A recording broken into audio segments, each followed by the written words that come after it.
Hi guys, FreDDie B here with FreDDie B's Pathetic Picks for the NFL League Championship Series. The NFC and AFC Championship games are coming up this weekend on Sunday, and I'm here to give you the stone cold picks for those. I went 2-2 over the last weekend. Not super happy with my picks. Bills in a close one. Again, I don't worry about the point spreads or whatever, but I will give them to you. And I was disappointed by the Buccaneers, but kind of happy for the Lions because I think this is the farthest they've ever gone, which is kind of cool. So any of you folks that are Lions fans, I wish you the best this week. Here they are. I'm also going to do Rolex 24. I'll talk about that in 1 second. So here's my picks for Sunday. First game, Chiefs at the Ravens. Ravens have played great all year. I'm not a fan of the Ravens, although I do like their coach, Harbaugh. He's great. He's a very, very smart, technical, good coach. I also like the Chiefs. And I like Patrick Mahomes. So, as I had said, and I've said all season, if you go back, the Chiefs are overachieving this year, I think, because I think their best years are behind them, but you know what? They still could win a Super Bowl. But they got to get through the Ravens, which I don't think they will do. I think the Ravens, if you look at the pundits, they're like a 66% chance of winning versus the Ravens. The Ravens over and under is a 44.5. I'm not sure where I'd go on that, but that's what it stands today at Friday when I'm doing this video. And, on paper, the Ravens are good, but actually they're pretty good. So it's going to be a close game, probably closer than most people think. But I'm going to pick the Ravens, and I do that not liking the Ravens. But nonetheless, we'll go with the Ravens on that. And who are they going to match up with? Well, you got Detroit against the 49ers, back into 49ers. Main zone with all that fecal material and homelessness around San Francisco that apparently they like in probably one of the most beautiful and expensive cities in the world. They could clean it up for the Chinese. I wonder if they'll clean it up for the League Championship Series. Don't know. But Detroit's going in there. And I'm going to pick Detroit. I want Detroit to win in an upset. First of all, don't think San Francisco deserves to be in a Super Bowl, but obviously they do. They're a great team also. But I'm kind of rooting for Detroit, so my best feelings are Detroit. I'm an old auto guy. They're the auto business. They're salt of the earth union guys. So sorry about that. Heartburn. My thoughts are it would be very cool to have two kind of old school, old town cities fighting it out. Baltimore against Detroit. Two big union towns getting it done in the Super Bowl in Las Vegas. So that's going to be your Super Bowl matchup because I'm picking Detroit in an upset over the 49ers. And then it'll be Detroit against the Ravens. And then you'll get my picks as we get closer to the game. Now, the cool thing is at Daytona this week, yesterday, was the first race of the year. It's the Mazda MX-5 series. So they take Mazda Miata MX-5s. They're a spec series. And these cars were fun to race. They had an hour-long race. These cars were nose to tail for the entire hour. Coming out of the chicane, which is on the backstretch, they call it the bus stop, the guy that was in the lead had about a 6-car length lead. By the time they got halfway through turn 3, which is maybe a quarter of a mile, he had been passed by 5 cars.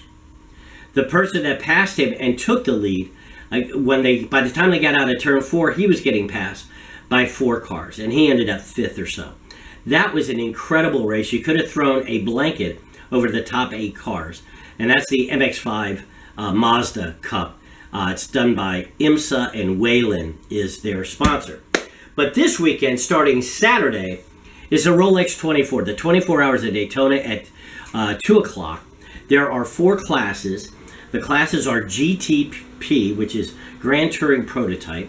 There's LMP2, which is Le Mans Prototype 2, GTD Pro, and GTD. So if you like to see the Corvettes and the Porsches and the Huracans and stuff like that, you love the Rolex, because in GT and GTD Pro, that's what's going to be running there. If you like prototype cars, the GTP prototypes are great. There are BMWs, there is Porsche with Penske, there's Cadillac with Ganassi,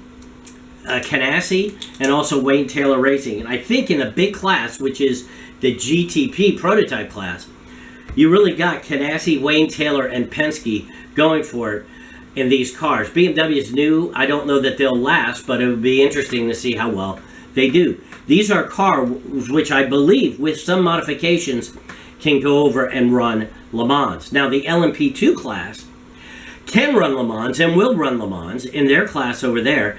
This car they've got, so in the GTP, just to let you know, there are 10 cars running in that class.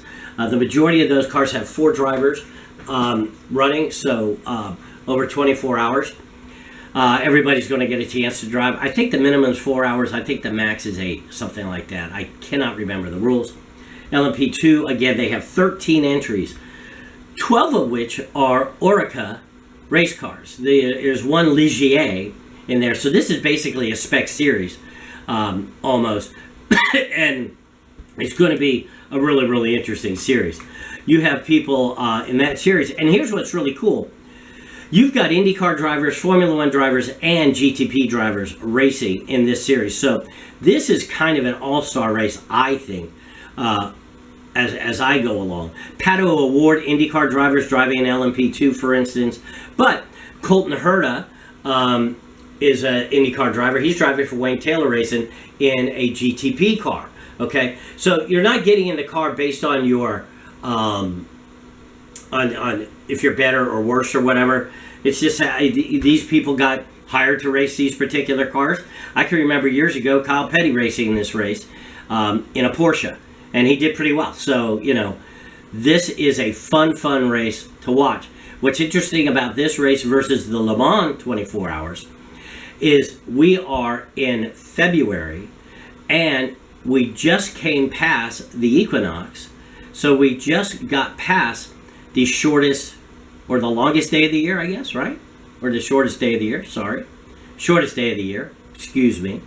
Okay, so these cars are going to be racing in total darkness for about 2 hours longer than the guys in Le Mans. In Le Mans, because of the location being farther north, and when they race, which is, you know, first part of June, they may be 6 hours under total darkness, where these guys, you know, a good 8 to 9 hours total darkness during the Daytona. So, kind of neat, even though there are lights around Daytona, which, granted, they'll probably have on.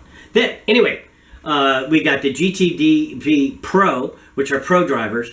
So these are all guys that are getting paid. And then you have the GTD, which is folks that are either pro drivers or some amateur drivers that are playing. You've got some big folks racing in these too. Corvette's going to be obviously huge.